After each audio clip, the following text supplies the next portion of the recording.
There's no feeling more intense than starting over. If you deleted your homework the day before it was due, as I have, or if you left your wallet at home and you have to go back after spending an hour in the commute.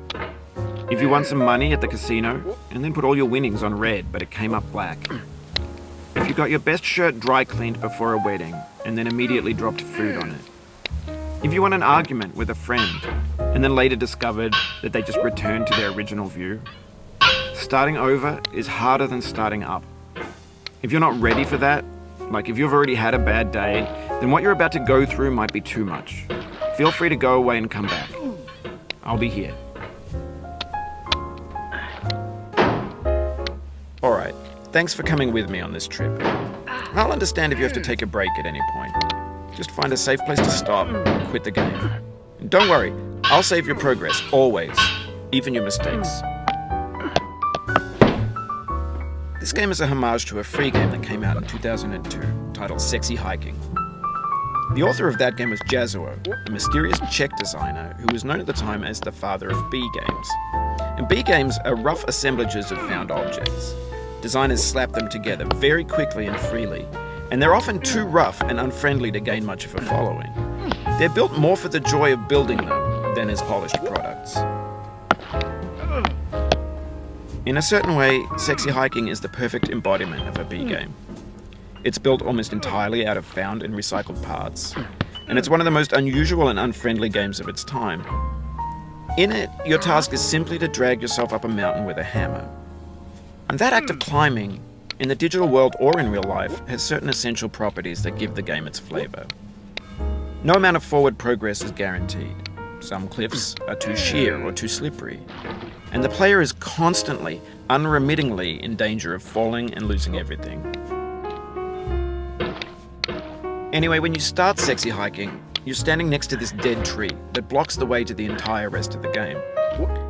It might take you an hour to get over that tree, and a lot of people never got past it. You prod and you poke at it, exploring the limits of your reach and your strength, trying to find a way up and over. And there's a sense of truth in that lack of compromise. Most obstacles in video game worlds are fake. You can be completely confident in your ability to get through them once you have the correct method or the correct equipment or just by spending enough time. In that sense, every pixelated obstacle in Sexy Hiking is real.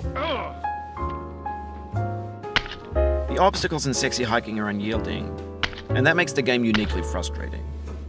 But I'm not sure Jazuo intended to make a frustrating game. The frustration is just essential to the act of climbing, and it's authentic to the process of building a game about climbing. A funny thing happened to me as I was building this mountain. I'd have an idea for a new obstacle, and I'd build it, test it, and it would usually turn out to be unreasonably hard. But I couldn't bring myself to make it easier. It already felt like my inability to get past the new obstacle was my fault as a player rather than as a builder. Imaginary mountains build themselves from our efforts to climb them, and it's our repeated attempts to reach the summit that turns those mountains into something real.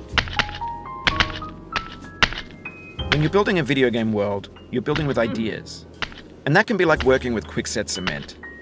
You mold your ideas into a certain shape that can be played with, and in the process of playing with them, they begin to harden and set until they're immutable, like rock. And at that point, you can't change the world. Not without breaking it into pieces and starting fresh with new ideas. For years now, people have been predicting that games would soon be made out of prefabricated objects, bought in a store and assembled into a world. And for the most part, that hasn't happened, because the objects in the stores are trash. I don't mean they look bad or that they're badly made, although a lot of them are. I mean they're trash in the way that food becomes trash as soon as you put it in the sink. Things are made to be consumed and used in a certain context, and once the moment is gone, they transform into garbage. In the context of technology, those moments pass by in seconds. Over time, we've poured more and more refuse into this vast digital landfill that we call the internet. It now vastly outnumbers and outweighs the things that are fresh and untainted and unused. When everything around us is cultural trash, trash becomes the new medium, the lingua franca of the digital age. And you can build culture out of trash. But only trash culture. B games, B movies, B music, B philosophy.